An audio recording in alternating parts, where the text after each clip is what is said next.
а на меня смотрит какой-то незнакомый мне человек и хотел идти и поговорить со мной. Ну и странный. Я отвернулась и ушла в противоположном направлении. Вот бывают же наглые люди.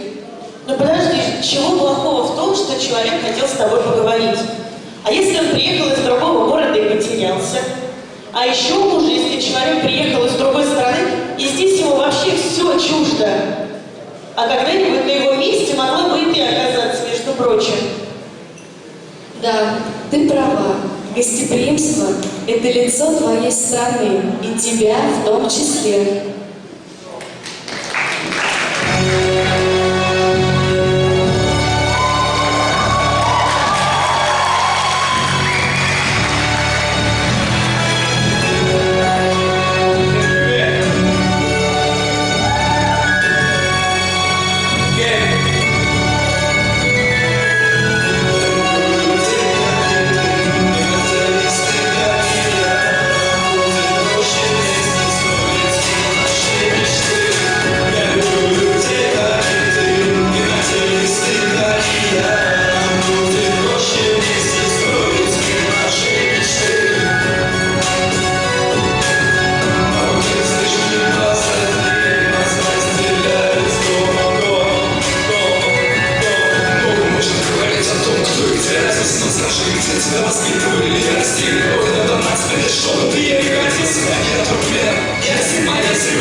Мен Туркмен.